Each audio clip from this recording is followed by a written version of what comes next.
तो राजस्थान इतिहास की अपनी प्लेलिस्ट चल रही है, जिसमें कि अपने शुरू के 3 टॉपिक अच्छे तरीके से अपने कंप्लीट कर लिए हैं, जो कि आपको प्लेलिस्ट में मिल जाएंगे आराम से। ठीक है, तो आज अपन जो करेंगे वो करेंगे परमार वंश, जिसमें 3 है, आबू, मालवा, वागड़। ठीक है, स्टार्ट करते हैं। परमार वंश का इतिहास। परमार, शत्रु को मारने वाला।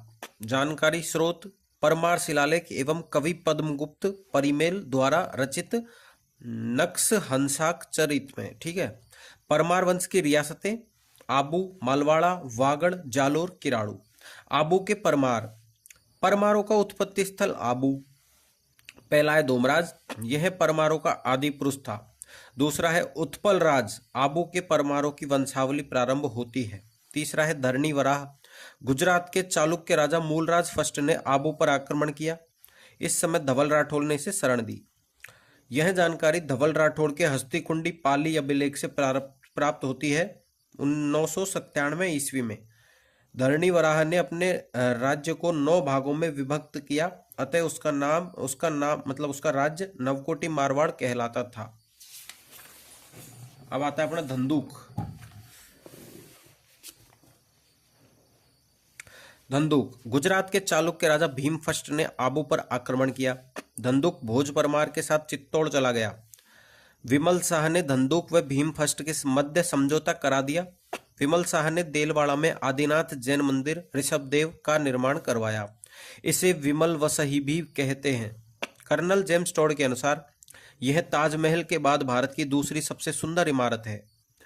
धंधुक की बेटी लाहिणी देवी ने बसंतगढ़ सिरोही में सूर्य मंदिर तथा सरस्वती बावड़ी लाहिणी बावड़ी का निर्माण करवाया। सर्वाधिक सूर्य मंदिर सिरोही में ही है। अब आता है विक्रमदेव पांचवा। ठीक है, उपाधि महामंडलेश्वर। इसने अर्णोराज चौहान तथा कुमारपाल चालुक्य के मध्य संघर्ष में भाग लिया। जानकारी के स्रोत, हेमचंद्र द्वयाश्रय महाकाव्य लिखा, जिन मंडोनापाध्याय कुमारपाल प्रबंध लिखा। छठा है अपना धारावर्ष, कायंद्रा का युद्ध इसने लड़ा 1178 ईस्वी सिरोही में। मुहम्मद गोरी गजनी वर्सेस मूलराज सेकंड चालुक्य। संरक्षिका इसमें रही नायिका देवी। अब आता है, इसके सहयोगी थे केलन कीर्तिपाल धारावर्ष, मतलब धारावर्ष इसका सहयोगी था इसमें। तो इस युद्ध में मोहम्मद गोरी की हार हुई थी। ठीक है, धारावर्ष एक तीर से 3 भैंसों को बींद देता था। जानकारी के स्रोत मिले अपन को, अचलगढ़ किले में धारावर्ष की मूर्ति है, उसमें से। पाट नारायण मंदिर अभिलेख सिरोही 1287 ईस्वी। अब आता है प्रहलादन देव, धारावर्ष परमार का छोटा भाई। ठीक है, इसने प्रहलादनपुर नामक नगर की स्थापना की गुजरात में। इसने पार्थ पराक्रम व्यायोग नामक नाटक लिखा। पृथ्वीराज चौहान के आक्रमण के समय इसने आबू को बचाया। सोमेश्वर की पुस्तक कीर्ति कौमुदी प्रहलादन देव की जानकारी इसमें मिलती है। अब आता है सोम सिंह, वस्तुपाल तथा तेजपाल ने देलवाड़ा में नेमिनाथ जैन मंदिर का निर्माण करवाया था, जिसे लुणहवा शाही भी कहा जाता है। इस मंदिर को देवरानी जेठानी का मंदिर भी कहते हैं। किसको? लुणवसाई को। अब आता है अपना 8वां प्रताप सिंह, इसने मेवाड़ के जैत्र सिंह से चंद्रावती को छीन लिया था। 9वां आता है अपना विक्रम सिंह, यहां से आबू के परमार राजा रावल तथा महारावल की उपाधियां धारण करने लगे। जालोर के सोनगरा चौहानों ने आबू के परमार राज्य के पश्चिमी भूभाग पर कब्जा कर लिया। अब आता है अपना मालवा के परमार, इनका उत्पत्ति स्थल आबू था, राजधानी थी धारा नगरी धार। अब आता है अपना पहला राजा कृष्णराज, अन्य नाम था उपेंद्र। इसके पुत्र उम्बर सिंह ने वागड़ में परमार राज्य की स्थापना की। दूसरा है मुंज परमार, इसने मेवाड़ के राजा शक्ति कुमार पर आक्रमण किया। इस समय उसने आहड़ उदयपुर को तोड़ दिया तथा चित्तौड़ के किले पर अधिकार कर लिया। इस समय धवल राठौड़ ने शक्ति कुमार की सहायता की थी। यह जानकारी हस्तिकुंडी अभिलेख पाली से मिलती है 997 ईस्वी में। यह कर्नाटक के राजा तैलप सेकंड के खिलाफ लड़ता हुआ मारा गया था। इसके दरबारी विद्वान देख लेते हैं अपन। दरबारी विद्वान लेखक थे इसका हलायुद्ध, जिसने लिखी थी पुस्तक अभिधान रत्नमाला। पद्मगुप्त परिमल, नवसहसांक चरित, धनंजय, दशरूपक, धनपाल, तिलक मंजूरी। उपाधियां इसकी थी कविव्रस, उत्पल राज, श्री वल्लभ, अमोघ वर्ष, वाकपति राज, पृथ्वी वल्लभ। और तीसरा अपना सिंधुराज। मुंज परमार का भाई, उपाधि थी नवसह सांग। चौथा है भोज, इसने चित्तौड़ में त्रिभुवन नारायण मंदिर का निर्माण करवाया, भगवान शिव का जो मंदिर है।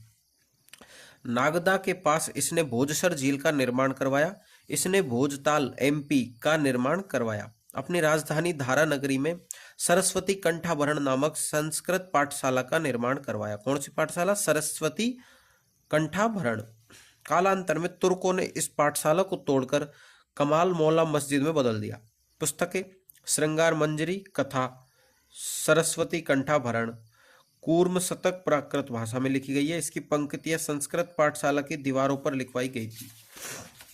अब आता है नेक्स्ट पेज। परिजात मंजूरी की पंक्तियां भी संस्कृत पाठशाला की दीवारों पर लिखवाई। चौथी सम्रागण। पांचवी विद्युजन मंडल। परिजात मंजरी पुस्तक अर्जुन वर्मा के दरबारी विद्वान मदन ने लिखी थी। अब आते हैं अपने वागड़ के परमार। ठीक है। राजधानी अर्थोड़ा बांसवाड़ा, उम्बर सिंह इसका फर्स्ट राजा। इसने वागड़ में परमार राज्य की स्थापना की। मालवा परमार कृष्णराज का पुत्र था। दूसरा है अपना मंडलिक, इसने पाणाहेड़ा बांसवाड़ा में मंडलेश्वर मंदिर का निर्माण करवाया मंडलिक ने। तीसरा है चामुंड राज, इसने अर्थोड़ा में मंडलेश्वर मंदिर का निर्माण करवाया 1079 ईस्वी में। 1179 ईस्वी राजा सामंत सिंह गोहिल ने परमारों से वागड़ छीन लिया। अब आता है अपना नेक्स्ट राठौड़ वंश का इतिहास। राठौड़ वंश का इतिहास में राठौड़ों की उत्पत्ति एक तो कन्नौज यूपी गढ़वाल वंश से, ठीक है, और एक दक्षिण भारत में राष्ट्रकूट वंश से। राठौड़ रियासतें: पहली मारवाड़ जोधपुर, राजस्थान की सबसे बड़ी रियासत थी स्वतंत्रता के समय। कौन सी? मारवाड़ जोधपुर। दूसरी है बीकानेर, तीसरी है किशनगढ़। अब आता है अपना मारवाड़ का इतिहास। मारवाड़ में राठौड़ वंश का शासन था। पहला है राव सिंहा। 1240 ईस्वी में पालीवाल ब्राह्मणों की सहायता हेतु यह बदायूं कन्नौज से मारवाड़ आया। कन्नौज के गढ़वाल जयचंद का वंशज माना जाता है। राजधानी कहाँ अपन परमार छोड़ के राठौड़ पढ़ने लगे। वागड़ तो यही, ये परमार तो यही खत्म हो गया ना। इसको अपन नेक्स्ट वीडियो में करेंगे राठौड़ वाले पोर्शन को, ठीक है।